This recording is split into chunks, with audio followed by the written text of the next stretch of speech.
ನಿಮ್ಮ favourite serials ಈಗ ಟಿವಿಗಿಂತ ಮುಂಚೆ ಸನ್ ನೆಕ್ಸ್ಟ್ ಆಪ್ ನಲ್ಲಿ ಜಾಲಿಯಾಗಿ ಎಲ್ಲರಿಗಿಂತ ಮುಂಚೆ ನೋಡಿ. ಈಗಲೇ ಸನ್ ನೆಕ್ಸ್ಟ್ ಆಪ್ ಡೌನ್ಲೋಡ್ ಮಾಡಿ ಮತ್ತು ಸಬ್ಸ್ಕ್ರೈಬ್ ಮಾಡ್ಕೊಳ್ಳಿ. ಹೌದು. ಹೇ, ಮುಟ್ಬೇಡ ಅಂತ ಹೇಳಿದೆ ತಾನೆ. ನಾನು ಮಾತಾಡ್ತೇನೆ, ಸುಮ್ಮನೆ ಇರು.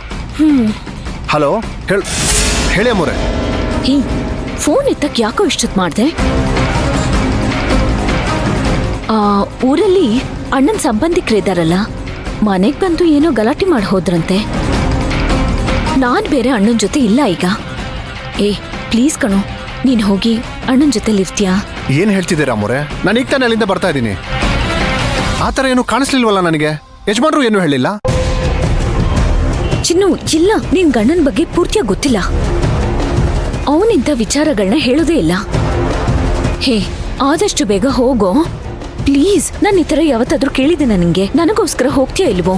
ಅಲ್ಲ ಅಮ್ಮೋರೆ, ಇವಾಗ ನಾನೇನೋ ಹೋಗ್ತೀನಿ, ಆದ್ರೆ ಯಜಮಾನ್ರು ಬಿಡ್ಬೇಕಲ್ಲ. ಮತ್ತೆ ಇವಾಗ ವಾಪಸ್ ಕಳಿಸ್ಬಿಟ್ರೆ? ನೀನ್ ಹೇಳಿದ್ದನ್ನೇ ಹೇಳ್ಬೇಡ ಮಾರಯ್ಯ. ನಾನ್ ಒದ್ದಾಡ್ತಿರೋದ್ ನಿನಗೆ ಗೊತ್ತಾಗ್ತಿಲ್ವಾ? ಅಣ್ಣ ಏನ್ ಮಾಡಿದ್ರು ನೀನ್ ಅಲ್ಲಿಂದ ಬರ್ಬೇಡ ಪ್ಲೀಸ್. ಅವನ ಜೊತೆಲೇ ಇರು. ಓ ಅಮ್ಮೋರೆ, ಶಾಂತಿ, ಶಾಂತ ರೀತಿಯಿಂದ ಇರಿ. ಅಲ್ಲ, ಇವಾಗ ನಾನು ಏನ್ ಮಾಡಿದೆ ಅಂತ ನನ್ನ ಮೇಲೆ ಕೋಪ ಮಾಡ್ಕೋತಿದ್ದೀರಾ ನೀವು? ಈಗೇನು, ನಾನು ಅಲ್ಲಿಗೆ ಹೋಗ್ಬೇಕು, ಯಜಮಾನರನ್ನ ಜೋಪಾನವಾಗಿ ನೋಡ್ಕೋಬೇಕು, ಅಲ್ಲಿಂದ ಪ್ರತಿ ಕ್ಷಣ ನಿಮಗೆ ಅಪ್ಡೇಟ್ ಕೊಡ್ತಾ ಇರ್ಬೇಕು, ಅಷ್ಟೇ ತಾನೇ? ನಾನು ಅದನ್ನ ಮಾಡ್ತೀನಿ. ಓಕೆ? ಹೌದು, ಅದನ್ನೇ ನಾನು ಅವಾಗಿಂದ ಹೇಳ್ತಿರೋದು. ಕೇಳಿದ್ದನ್ನೇ ಕೇಳ್ತಿದ್ಯಾ?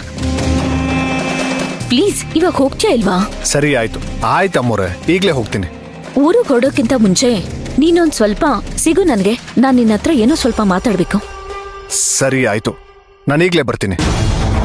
ಮಾವ, ಊಟ ಮಾಡ್ಕೊಂಡು ಹೋಗು ಮಾವ. ಬೇಡ ಮದ್ವಿ, ನೀವು ಊಟ ಮಾಡಿ, ನಾನು ಬರಕ್ ಲೇಟ್ ಆಗುತ್ತೆ ಅನ್ಸುತ್ತೆ. ಮಾವ, ಈಗ ತಾನೇ ಬಂದೆ, ಊಟ ಆದ್ರೂ ಮಾಡ್ಕೊಂಡು ಹೋಗು ಮಾವ. ಮದ್ವಿ, ನನಗೆ ಕೆಲಸ ಇದೆ ಅಂತ ಹೇಳ್ತಾ ಇದೀನಲ್ಲ, ನೀವು ಊಟ ಮಾಡಿ, ನಾನು ಬರ್ತೀನಿ.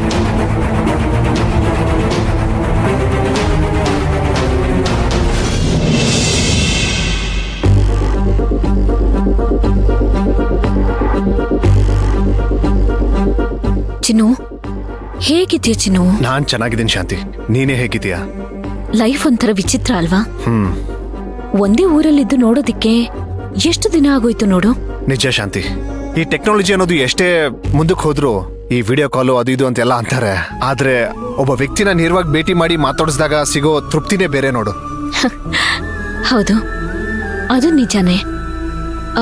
ಮತ್ತೆ ನಿಮ್ ಸೋದರತೆ ಮಾಧವಿ ಎಲ್ಲ ಆರಾಮಾಗಿದ್ದಾರಾ? ಹಾ, ಎಲ್ರೂ ಚೆನ್ನಾಗಿದ್ದಾರೆ. ಹೌದು, ಏನೋ ಮಾತಾಡ್ಬೇಕು, ನೇರವಾಗಿ ಸಿಕ್ಕ ಮೇಲೆ ಹೇಳ್ತೀನಿ ಅಂದ್ಯಲ್ಲ, ಏನ್ ವಿಷಯ? ನಮ್ ದೂರದ ಸಂಬಂಧಿಕರು ಸಂಜೀವ್ ಗೌಡ ಅಂತ ಅಣ್ಣನ ಹತ್ರ ಸಿಕ್ಕಾಪಟ್ಟೆ ಜಗಳ ಮಾಡ್ಕೊಂಡು ಹೋಗಿದ್ದಾರೆ. ನಿನಗೆ ಗೊತ್ತಲ್ವಾ, ಅಣ್ಣ ಒಂದ್ಸಲ ಟೆನ್ಷನ್ ಏನಾದ್ರೂ ತಗೊಂಡ್ರೆ ಅವನಿಗೆ ತಡ್ಕೊಳಕ್ ಆಗಲ್ಲ ಅಂತ. ಯಾರಾದ್ರೂ ಸುಮ್ನೆ ಎಗರಾಡ್ತಾ ಇರೋರ್ಗೆ ಒಂದ್ ಗತಿನೇ ಕಾಣಿಸ್ಬಿಡ್ತಾನೆ. ಇಲ್ಲ ಶಾಂತಿ, ಯಜಮಾನ್ರು ಇವಾಗ ಏನ್ ಮಾಡ್ತಿದಾರೋ ಅದು ಸರಿಯಾಗೇ ಇದೆ ನೋಡು. ಅವ್ರಿಗೆ ಚೆನ್ನಾಗಿ ಗೊತ್ತಿದೆ ಅಲ್ವಾ, ಯಾವಾಗ ಶಾಂತವಾಗಿರ್ಬೇಕು, ಯಾವಾಗ ಯಾರ ಮೇಲೆ ಕೆರಳ್ಬೇಕು ಅಂತ. ನೋಡು, ನಿನಗೂ ಯಜಮಾನ್ರ ಬಗ್ಗೆ ಚೆನ್ನಾಗಿ ಗೊತ್ತು. ಅವ್ರು ಯಾವಾಗ್ಲೂ ಅನ್ಯಾಯವಾಗಿ ಅಥವಾ ಅಮಾಯಕರ ಮೇಲೆ ಸುಮ್ನೆ ಕೋಪನ ತೋರಿಸ್ಕೊಳಲ್ಲ.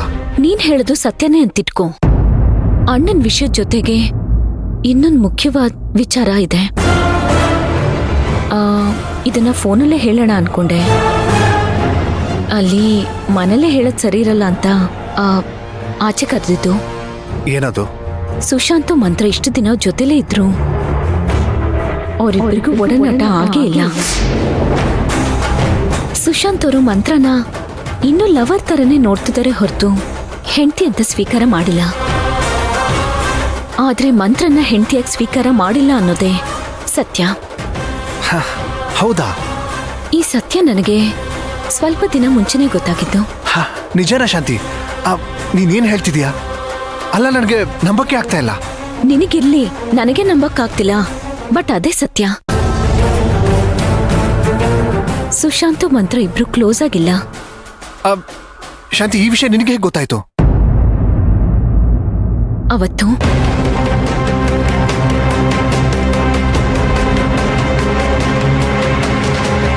ಸುಳ್ಳು ಹೇಳ್ಬಿಡ ಮಂತ್ರ, ನನಗೆಲ್ಲ ಅರ್ಥ ಆಗ್ತಿದೆ.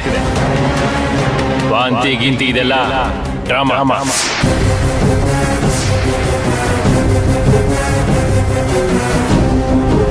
ಯಾವತ್ತಾದ್ರೂ ಒಂದು ದಿನ ಅಪ್ಪಿ ತಪ್ಪಿ ನಿನ್ನ ಮುಟ್ಟಿದ್ದೀನಿ ನಾನು. ಈ ಕ್ಷಣದವರೆಗೂ ನಿನ್ನನ್ನ ಲವ್ವರ್ ಆಗೇ ಇಟ್ಕೊಂಡಿದ್ದೀನಿ. ನನ್ನೆರಳು ಕೂಡ ನಿನ್ನ ಸೋಕಟ್ಟಿಲ್ಲ.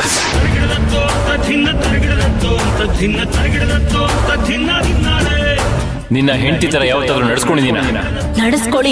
ನಡೆಸ್ಕೊಳ್ಳಿ ಅಂತ ತಾನೆ ನಾನು ಹೋರಾಟ ಮಾಡ್ತಿರೋದು. ಎರಡರಲ್ಲೊಂದು ತೀರ್ಮಾನ ಮಾಡ್ಲೇಬೇಕು. ಇವಾಗ್ಲೂ ಹೇಳ್ತಾ ಇದ್ದೀನಿ, ದೇವಸ್ಥಾನದಲ್ಲೋ ಚೌಟ್ರಿಲೋ ಮದ್ವೆ ಆಗಿ ಅಂತ ಕೇಳ್ತಿಲ್ಲ. ನಿಮ್ ಮನೇಲಿರೋ ಎಲ್ರು ಮುಂದೆ ನನ್ ಕುತ್ತಿಗೆ ತಾಳಿ ಕಟ್ಟಿ ಅಷ್ಟೇ.